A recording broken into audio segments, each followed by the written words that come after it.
Hey everyone, ready to unlock some serious English-speaking superpowers? I think superpowers is a great way to put it. Today we're taking a deep dive into a really popular podcast called Speak Easy Mastering English.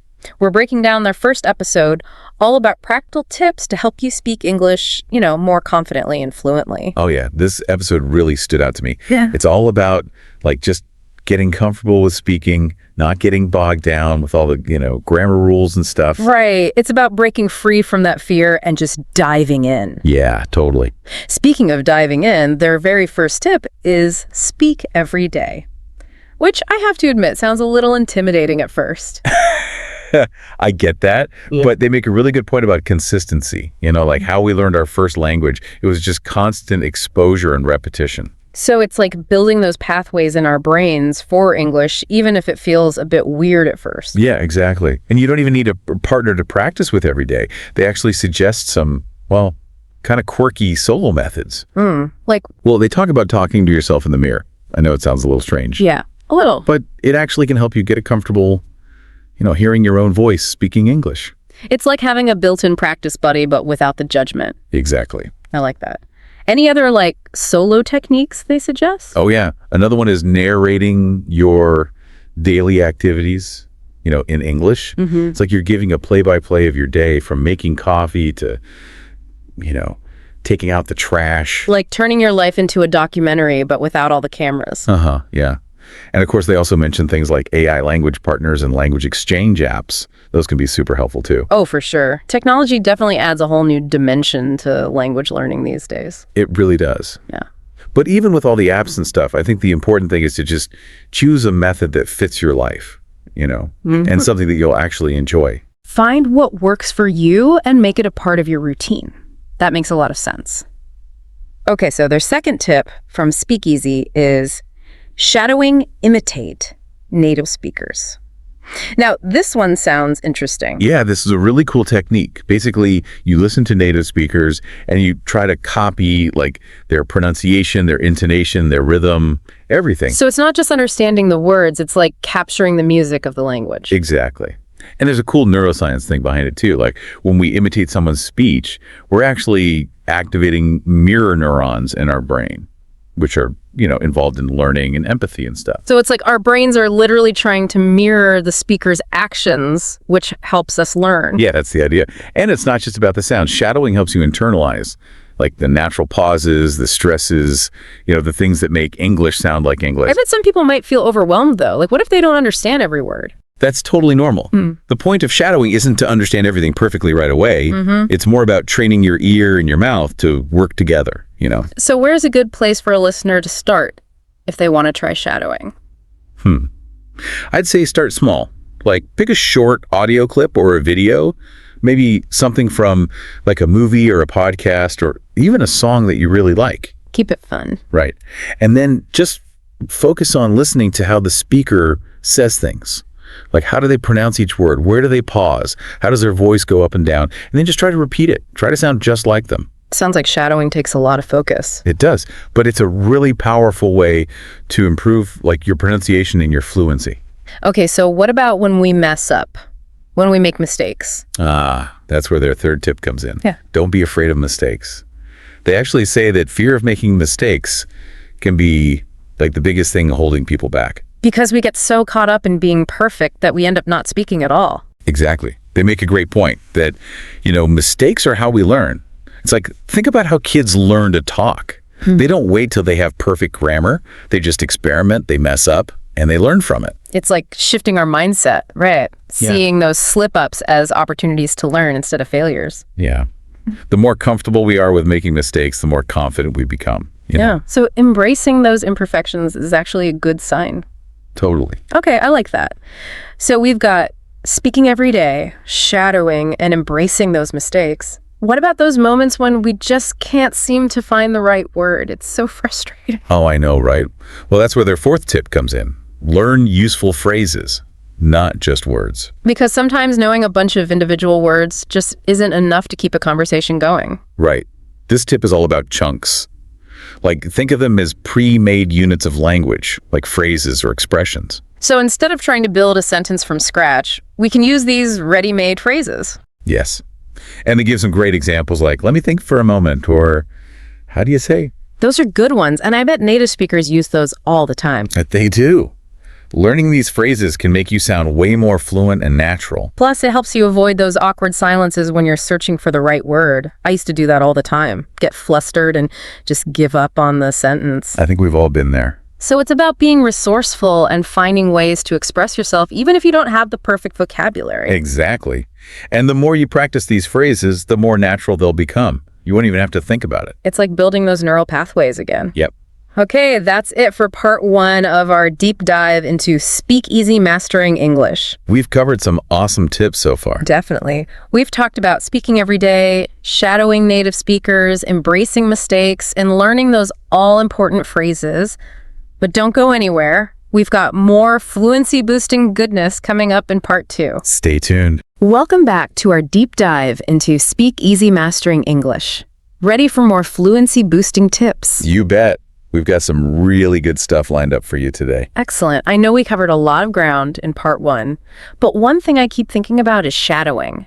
It seems so simple, but so powerful at the same time. It really is. Yeah. And, it can make a huge difference in your pronunciation, your rhythm, even your confidence. I'm definitely intrigued. So for our listeners who are maybe hearing about this for the first time, can you break down, how do you actually do shadowing? Okay, so first things first, you got to choose some audio or video that you actually enjoy listening to. That's key, right? Yeah. Because you're going to be spending a lot of time with this material. Right, it shouldn't feel like a chore. Exactly. It could be anything from a podcast to a TED Talk, a scene from your favorite movie, whatever you like. Something that grabs your attention and makes you want to hit repeat. Yes. And it's helpful to choose something that's, a good fit for your level. If you're a beginner, you might want to start with something slower and clearer, like maybe a cartoon or a podcast made for language learners. Yeah, that makes sense. Start with something manageable. Right. Okay, so once you've picked your material, the next step is to just listen really carefully. Pay attention to how the speaker pronounces each word. Where do they pause? How does their voice rise and fall? All that good stuff. So it's really about absorbing all those subtle details, not just the words themselves. Yes, you're training your ear to hear the nuances, the music of spoken English. And then after you've listened a few times and gotten a feel for the rhythm, that's when you start shadowing. Exactly. And basically all you do is try to repeat what you hear, at the same time as the speaker. Try to match their pronunciation, their intonation, their timing as closely as possible. So it's like you're becoming their shadow vocally. Yeah. You're their echo. Okay, I get it. But what if you don't understand every word? Does that mean you're doing it wrong? Not at all. Don't worry about understanding everything perfectly at first. The main goal here is to get comfortable with the sounds and rhythms of the language. And trust me, the more you shadow, the better your comprehension will become. So it's kind of like immersing yourself in the sound of the language, even if you don't catch every single word. Yep, exactly. Okay, that makes sense. So there are a few different ways to approach shadowing, right? There are. Some people like to do passive shadowing. That's where you're just listening and repeating in your head silently. And then there's active shadowing, where you're actually speaking out loud along with the speaker. So it's about finding what feels best for you. Exactly. Okay, cool. So moving on to another tip from Speakeasy that I really liked, and I'm sure our listeners will too. Learn useful phrases, not just words. This one just makes so much sense. Right. It's such a game changer, especially if you find yourself getting tongue-tied or just blanking on words in conversations. Oh, I've totally been there. You know the individual words, but you can't seem to string them together in a smooth, natural way. Yeah, exactly. That's where learning phrases comes in. Think of them like ready-made building blocks for conversation. So instead of trying to build a sentence from scratch, word by word, we can rely on these pre-made phrases. Right. It's like having a toolkit of go-to expressions that you can pull out whenever you need them. And the podcast gives some really useful examples like, let me think for a moment, or how do you say? Those are great. I use those all the time. Right. And they're phrases that native speakers use constantly, so they'll make you sound way more fluent. Plus, they help you avoid those awkward silences when you're searching for the right word, which I used to do all the time. I'd just get flustered and give up on the sentence. Oh, we've all been there. Yeah. So it's about finding ways to keep the conversation flowing, even if you don't have the perfect vocabulary at your fingertips. Exactly. And the more you practice these phrases, the easier it will become to recall them in conversations, without even having to think about it. It becomes second nature. Yep. Okay, so we've talked about shadowing and phrases. What about embracing mistakes? I think this is so crucial, especially for language learners. Oh, absolutely. Speakeasy really emphasizes this point. They remind us that everyone makes mistakes, even native speakers. It's just part of the learning process. I remember when I first started learning English, I was so afraid of making a mistake that I hardly spoke at all. I think a lot of people feel that way, especially in a classroom setting where you might feel like pressure to be perfect. Right. But the truth is, mistakes are how we learn, right? It's how we figure out what we need to work on. Exactly. It's all about shifting your perspective. Instead of seeing mistakes as failures, see them as feedback. Take the pressure off. Right. The more you allow yourself to make mistakes, the more you'll learn and grow, and the more confident you'll become. It's about embracing the journey, stumbles and all. Okay, so let's talk about something fun, making language learning enjoyable. I remember Speakeasy mentioned some ideas for this. Oh yeah, for sure. They make a great point that if you're not enjoying the process, you're less likely to stick with it. Totally. It shouldn't feel like work. It should be an adventure. So they talk about things like watching movies and TV shows in English, which is a great way to immerse yourself in the language. And it doesn't even feel like studying. Right. You're learning passively. Mm-hmm. And listening to music, that's another fun way to improve your listening skills. Plus, who doesn't love a good jam session, right? And it's amazing how much vocabulary you can pick up from song lyrics. It's true. And one of the hosts, Liam, he actually had this cool idea to start a TikTok challenge where he speaks English every day. I love that. That's such a fun way to practice and to connect with other learners. Yeah. And it takes the pressure off because it doesn't have to be perfect. You're just sharing your journey, you know? That's a great example of using social media in a positive way for language learning. For sure. Okay, well, we've covered a lot of ground in this part of our deep dive. We've talked about shadowing, learning phrases, embracing mistakes, and of course, making it fun. We've given you a lot to think about and hopefully some inspiration to try some new things. And remember, the journey to fluency is a marathon, not a sprint. It's all about finding what works for you and making it a part of your life. Exactly. And most importantly, enjoy the process. Welcome back to the deep dive. We're wrapping up our exploration of Speakeasy Mastering English and all those awesome tips for speaking English more fluently. Yeah, this episode was packed with useful stuff. It really was. We talked about speaking every day, shadowing, embracing mistakes, learning phrases, and even having fun with it all. And, we delved into some of the cool science behind it too. Right. But now it's time to bring it all home. It's all about how you, the listener, can actually use these tips in your own English learning journey. I think a good place to start might be to kind of take a look at your current strengths and weaknesses with spoken English. What are you already good at? What do you find challenging? Yeah, being honest with yourself about where you're at. Right. Maybe you're already pretty comfortable speaking, but struggle with pronunciation. Or maybe you're a grammar whiz, but you just don't feel confident in conversations. It's different for everyone. So once you have a clearer picture of your starting point, then you can start making a plan. Exactly. If pronunciation is a big challenge for you, maybe you focus on those shadowing exercises we talked about. Or if fluency is your goal, maybe you make a point of using those useful phrases in your everyday conversations. And it doesn't have to be all at once, right? Just pick one or two things to work on at a time. Totally. Small steps, consistency. That's the key.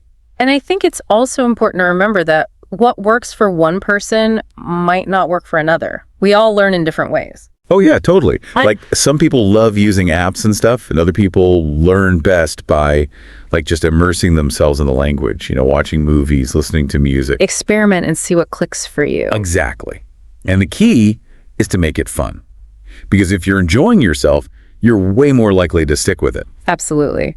And, don't be afraid to get creative. We talked about Liam's TikTok challenge, but there are so many ways to incorporate English into your daily life. Maybe you start a blog in English or join an online language exchange group or even just try thinking in English for a few minutes each day. Oh, I love that. Thinking in English is a great way to really internalize the language. Right. Make it a habit. Exactly. Now, I know some of our listeners might be thinking, okay, but what if I don't have access to native speakers to practice with? What if I live in a place where English isn't really spoken? Yeah, that's a real concern for a lot of learners. But the good news is, we live in a world where technology has made language learning so much more accessible. Right. Think about all the resources we have at our fingertips. We've got apps, online courses, podcasts, movies, TV shows, you name it. And you can connect with native speakers online through language exchange platforms or, all sorts of online communities. It's amazing. So even if you're not living in an English-speaking country, you can still create a really immersive experience for yourself. Be resourceful. And I think it's also important to remember that learning a language isn't just about acquiring knowledge. It's about building confidence and developing a positive mindset. Oh, for sure. Fluency isn't just about speaking grammatically perfect English. It's about being able to express yourself, and connect with other people. And that takes time and practice, and there will be moments of frustration for sure, but everyone learns at their own pace. Don't compare yourself to others. Yeah, just focus on your own journey. And remember, every mistake is a learning opportunity.